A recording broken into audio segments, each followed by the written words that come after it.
ನನ್ನ ಹೆಸರು ಲಕ್ಷ್ಮೀ ಶೆಟ್ಟಿ. ನಾನು 1ನೇ ತರಗತಿಯಲ್ಲಿ ಓದುತ್ತಿದ್ದೇನೆ. ಇವತ್ತು ನಾನು ಮಹಾಭಾರತದ ದ್ರೌಪದಿಯ ಪಾತ್ರ ಮಾಡುತ್ತಿದ್ದೇನೆ.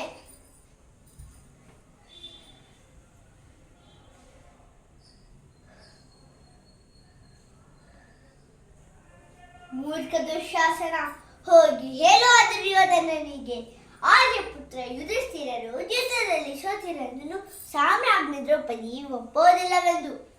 ಯಾವ ವೃಕ್ಷ ಸ್ವಯಂ ಕತ್ತರಿಸಲ್ಪಟ್ಟಿದೆಯೋ ಅದು ಹೊಸತರಲ್ಲಿ ಹೊಸ ಎಲೆಗಳನ್ನು ಹೊತ್ತುಕೊಳ್ಳಲು ಆಗದು, ಹಾಗೂ ಶರತ್ಕಾಲದಲ್ಲಿ ಎಲೆಗಳನ್ನು ಕಳೆದುಕೊಳ್ಳಲು ಆಗದು. ಹೋಗಿ ಹೇಳುವ ದುರ್ಯೋಧನನಿಗೆ.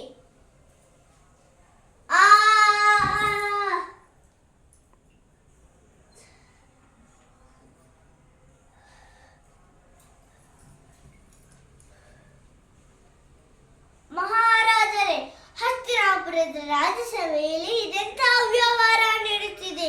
ನಾನು ಕುರುವಂಶದ ಕುಲವಧುವಾಗಿರುವೆ, ಕುರುರಾಷ್ಟ್ರದ ಪ್ರತಿಷ್ಠೆಯಾಗಿರುವೆ. ಹಸ್ತಿನಾಪುರದ ಲಕ್ಷ್ಮಿಯಾಗಿ ಈ ನಗರವನ್ನು ಪ್ರವೇಶಿಸಿದೆ. ಇಲ್ಲಿ ನನ್ನನ್ನು ಕಟ್ಟಿದ ಪಶುವಿನಂತೆ ಎಳೆದು ತರುತ್ತಿದ್ದಾರೆ. ಏಕೆ? ಪಿತಾಮಹ, ನಿಮ್ಮ ಕೀರ್ತಿ ಸಮಗ್ರ ಆರ್ಯಾವರ್ತದಲ್ಲಿದೆ. ನೀವು ಸ್ವಯಂ ಮಾತೆ ಗಂಗೆ ಪುತ್ರರು.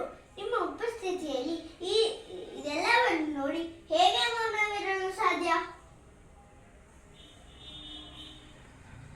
ಗುರುದ್ರೋಣರೇ, ನೀವು ಇಲ್ಲಿ ನನ್ನ ತಂದೆ ಸ್ಥಾನದಲ್ಲಿರುವಿರಿ.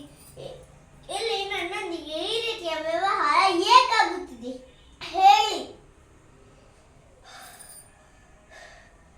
ಮೂರ್ಖ ದುರ್ಯೋಧನ, ನಾನು ಯಜ್ಞದಿಂದ ಜನಿಸಿದ ಯಜ್ಞಸೇನಿ. ಅದು ಅಗ್ನಿಯನ್ನು ಎಂದಿಗೂ ಗಟ್ಟಿಯಾಕಲಾರೆ. ನೀನು ನನ್ನನ್ನು ದಾಸಿ ಮಾಡಿಕೊಳ್ಳಲಾರೆ, ಏಕೆಂದರೆ ನಾನು ಅದನ್ನು ಸ್ವೀಕರಿಸುವುದಿಲ್ಲ.